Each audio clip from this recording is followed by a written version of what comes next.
حضور اکرم صلی اللہ علیہ وآلہ وسلم نے وحی کے رک جانے کے زمانے کے حالات بیان فرماتے ہوئے کہا کہ ایک روز میں چلا جا رہا تھا کہ اچانک میں نے آسمان کی طرف ایک آواز سنی اور میں نے اپنا سر آسمان کی طرف اٹھایا۔ کیا دیکھتا ہوں کہ وہی فرشتہ جو میرے پاس غار حرا میں آیا تھا وہ آسمان و زمین کے بیچ میں ایک کرسی پر بیٹھا ہوا ہے۔ میں اس سے ڈر گیا اور گھر آنے پر میں نے پھر کمبل اوڑھنے کی خواہش ظاہر کی۔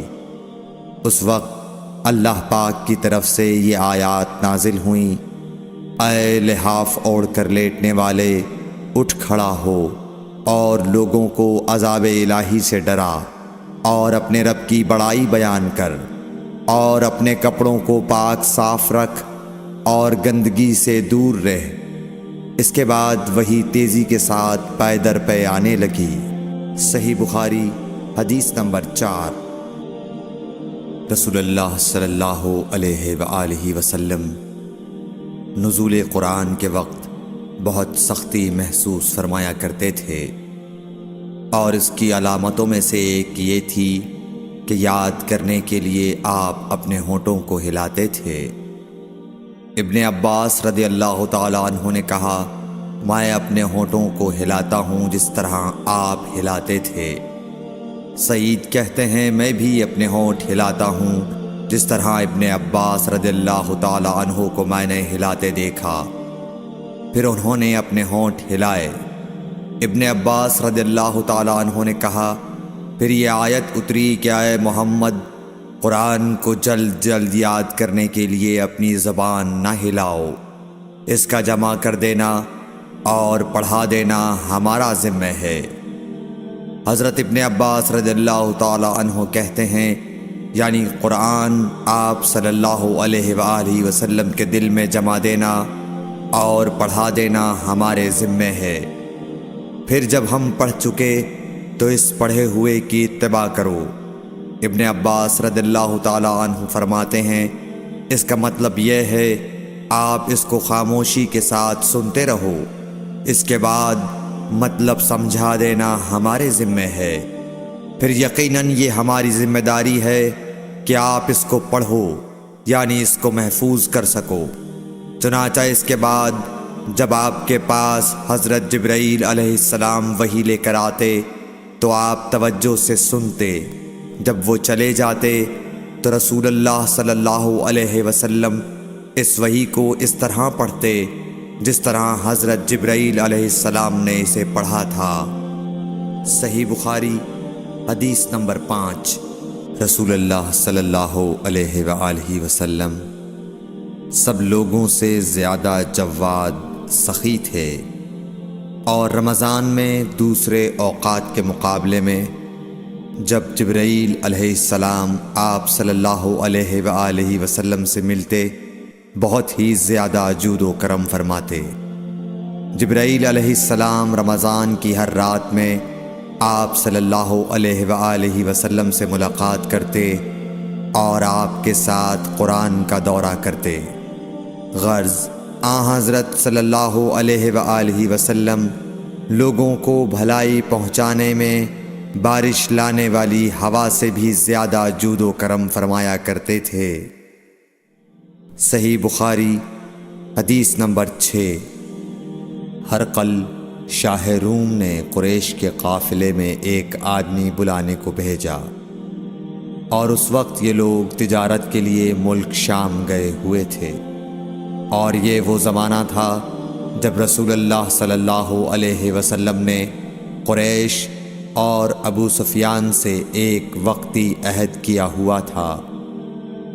جب ابو سفیان اور دوسرے لوگ ہرقل کے پاس ایلیا پہنچے جہاں ہرقل نے دربار طلب کیا تھا، اس کے گرد روم کے بڑے بڑے لوگ، علماء، وزراء و امراء بیٹھے ہوئے تھے۔ ہرقل نے ان کو اور اپنے ترجمان کو بلوایا، پھر ان سے پوچھا کہ تم میں سے کون شخص مدعی رسالت کا زیادہ قریبی عزیز ہے؟ ابو سفیان کہتے ہیں کہ میں بول اٹھا کہ میں اس کا سب سے زیادہ قریبی رشتہ دار ہوں۔ یہ سن کر ہرقل نے حکم دیا کہ اس ابو سفیان کو میرے قریب لا کر بٹھاؤ اور اس کے ساتھیوں کو اس کی پیٹھ کے پیچھے بٹھا دو۔ پھر اپنے ترجمان سے کہا کہ ان لوگوں سے کہہ دو کہ میں ابو سفیان سے اس شخص یعنی محمد صلی اللہ علیہ وسلم کے حالات پوچھتا ہوں، اگر یہ مجھ سے کسی بات میں جھوٹ بول دے تو تم اس کا جھوٹ ظاہر کر دینا۔ ابو سفیان کا قول ہے کہ خدا کی قسم اگر مجھے یہ غیرت نہ آتی کہ یہ لوگ مجھ کو جھٹلائیں گے تو میں آپ صلی اللہ علیہ وسلم کی نسبت ضرور غلط گوئی سے کام لیتا۔ خیر، پہلی بات جو ہرقل نے مجھ سے پوچھی وہ یہ کہ اس شخص کا خاندان تم لوگوں میں کیسا ہے؟ میں نے کہا وہ تو بڑے اونچے عالی نسب والے ہیں۔ کہنے لگا اس سے پہلے بھی کسی نے تم لوگوں میں ایسی بات کہی تھی؟ میں نے کہا نہیں۔ کہنے لگا اچھا اس کے بڑوں میں کوئی بادشاہ ہوا ہے؟ میں نے کہا نہیں۔ پھر اس نے کہا بڑے لوگوں نے اس کی پیروی اختیار کی ہے یا کمزوروں نے؟ میں نے کہا نہیں، کمزوروں نے۔ پھر کہنے لگا اس کے تابعدار روز بڑھتے جاتے ہیں یا کوئی ساتھی پھر بھی جاتا ہے؟ میں نے کہا نہیں۔ کہنے لگا کیا اپنے اس دعوی نبوت سے پہلے کبھی کسی بھی موقع پر اس نے جھوٹ بولا ہے؟ میں نے کہا نہیں، اور اب ہماری اس سے صلح کی ایک مقررہ مدت ٹھہری ہوئی ہے، معلوم نہیں وہ اس میں کیا کرنے والا ہے۔ ابو سفیان کہتے ہیں میں اس بات کے سوا اور کوئی جھوٹ اس گفتگو میں شامل نہ کر سکا۔ ہرقل نے کہا کیا تمہاری اس سے کبھی لڑائی بھی ہوئی ہے؟ ہم نے کہا کہ ہاں۔ بولا پھر تمہاری اور اس کی جنگ کا کیا حال ہوتا ہے؟ میں نے کہا لڑائی ڈول کی طرح ہے، کبھی وہ ہم سے میدان جنگ جیت لیتے ہیں اور کبھی ہم ان سے جیت لیتے ہیں۔ ہرقل نے پوچھا وہ تمہیں کس بات کا حکم دیتا ہے؟ میں نے کہا وہ کہتا ہے کہ صرف ایک اللہ ہی کی عبادت کرو، اس کا کسی کو شریک نہ بناؤ، اور اپنے باپ دادا کی شرک کی باتیں چھوڑ دو، اور ہمیں نماز پڑھنے، سچ بولنے، پرہیزگاری اور صلہ رحمی کا حکم دیتا ہے۔ یہ سب سن کر پھر ہرقل نے اپنے ترجمان سے کہا کہ ابو سفیان سے کہہ دے کہ میں نے تم سے اس کا نسب پوچھا تو تم نے کہا کہ وہ ہم سے عالی نسب ہے، اور پیغمبر اپنی قوم میں عالی نسب ہی بھیجے جایا کرتے ہیں۔ میں نے تم سے پوچھا کہ دعوی نبوت کی یہ بات تمہارے اندر اس سے پہلے کسی اور نے بھی کہی تھی؟ تو تم نے جواب دیا کہ نہیں۔ تب میں نے اپنے دل میں کہا کہ اگر یہ بات اس سے پہلے کسی اور نے کہی ہوتی تو میں سمجھتا کہ اس شخص نے بھی اسی بات کی تقلید کی ہے جو پہلے کہی جا چکی ہے۔ میں نے تم سے پوچھا کہ اس کے بڑوں میں کوئی بادشاہ بھی گزرا ہے؟ تو تم نے کہا کہ نہیں۔ تو میں نے دل میں کہا کہ ان کے بزرگوں میں سے کوئی بادشاہ ہوا ہوگا تو کہہ دوں گا کہ وہ شخص اس بہانے اپنے آباء و اجداد کی بادشاہت اور ان کا ملک دوبارہ حاصل کرنا چاہتا ہے۔ اور میں نے تم سے پوچھا کہ اس بات کے کہنے یعنی پیغمبری کا دعویٰ کرنے سے پہلے تم نے کبھی اس کو دروغ گوئی کا الزام لگایا ہے؟ تم نے کہا کہ نہیں۔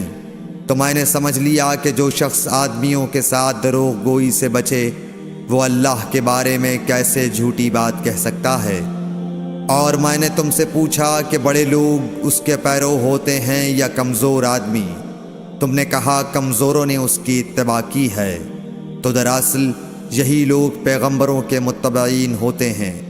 اور میں نے تم سے پوچھا کہ اس کے ساتھی بڑھ رہے ہیں یا کم ہو رہے ہیں؟ تم نے کہا کہ وہ بڑھ رہے ہیں، اور ایمان کی کیفیت یہی ہوتی ہے حتیٰ کہ وہ کامل ہو جاتا ہے۔ اور میں نے تم سے پوچھا کہ آیا کوئی شخص اس کے دین سے ناخوش ہو کر مرتد بھی ہو جاتا ہے؟ تم نے کہا نہیں۔ تو ایمان کی خاصیت بھی یہی ہے، جن کے دلوں میں اس کی مسرت رچ بس جائے وہ اس سے لوٹا نہیں کرتے۔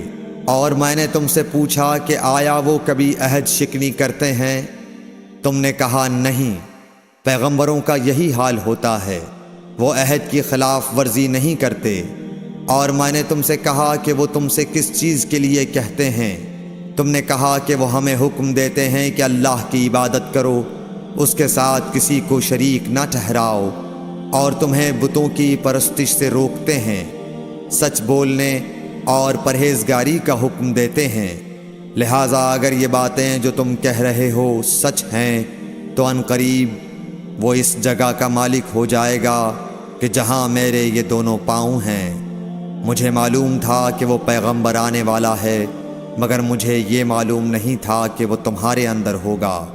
اگر میں جانتا کہ اس تک پہنچ سکوں گا تو اس سے ملنے کے لیے ہر تکلیف گوارا کرتا۔ اگر میں اس کے پاس ہوتا تو اس کے پاؤں دھوتا۔ ہرقل نے رسول اللہ صلی اللہ علیہ وسلم کا وہ خط منگایا جو آپ نے وحیہ کلبی رضی اللہ تعالیٰ عنہ کے ذریعے حاکم بصرہ کے پاس بھیجا تھا، اور اس نے وہ ہرقل کے پاس بھیج دیا تھا۔ پھر اس کو پڑھا تو اس میں لکھا تھا، اللہ کے نام کے ساتھ جو نہایت مہربان اور رحم والا ہے۔ اللہ کے بندے اور اس کے پیغمبر محمد صلی اللہ علیہ وسلم کی طرف سے یہ خط ہے شاہ روم کے لیے۔ اس شخص پر سلام ہو جو ہدایت کی پیروی کرے۔ اس کے بعد میں آپ کے سامنے دعوت اسلام پیش کرتا ہوں۔ اگر آپ اسلام لے آئیں گے تو دین و دنیا میں سلامتی نصیب ہوگی، اللہ آپ کو دوہرا ثواب دے گا، اور اگر آپ میری دعوت سے روگردانی کریں گے تو آپ کی رعایا کا گناہ بھی آپ ہی پر ہوگا۔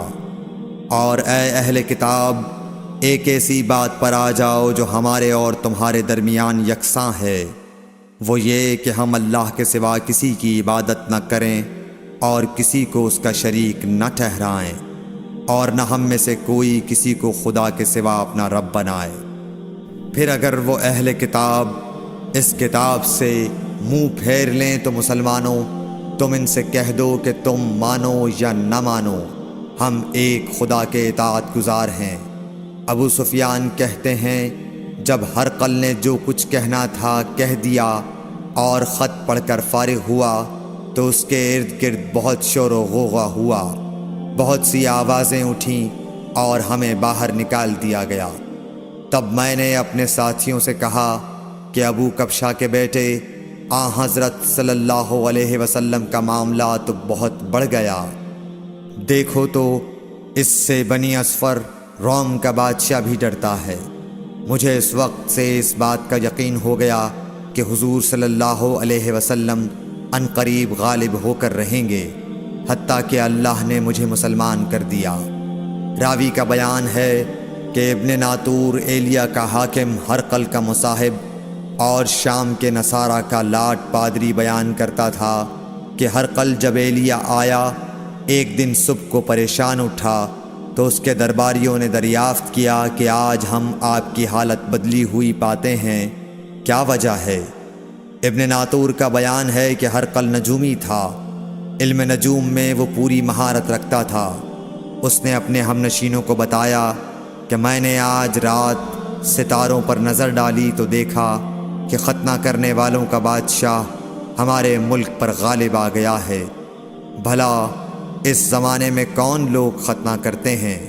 انہوں نے کہا کہ یہود کے سوا کوئی ختنہ نہیں کرتا، سو ان کی وجہ سے پریشان نہ ہوں۔ سلطنت کے تمام شہروں میں یہ حکم لکھ بھیجیے کہ وہاں جتنے یہودی ہوں سب قتل کر دیے جائیں۔ وہ لوگ انہی باتوں میں مشغول تھے کہ ہرقل کے پاس ایک آدمی لایا گیا جسے شاہ غسان نے بھیجا تھا۔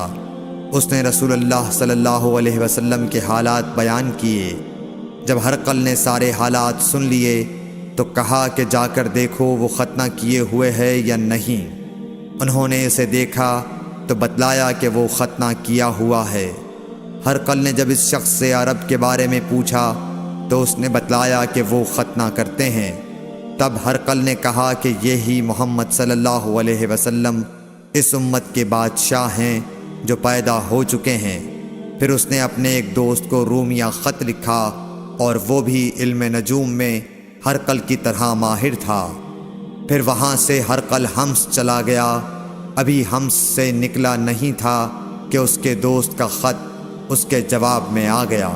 اس کی رائے بھی حضور صلی اللہ علیہ وسلم کے ظہور کے بارے میں ہرقل کے موافق تھی کہ محمد صلی اللہ علیہ وسلم واقعی پیغمبر ہیں۔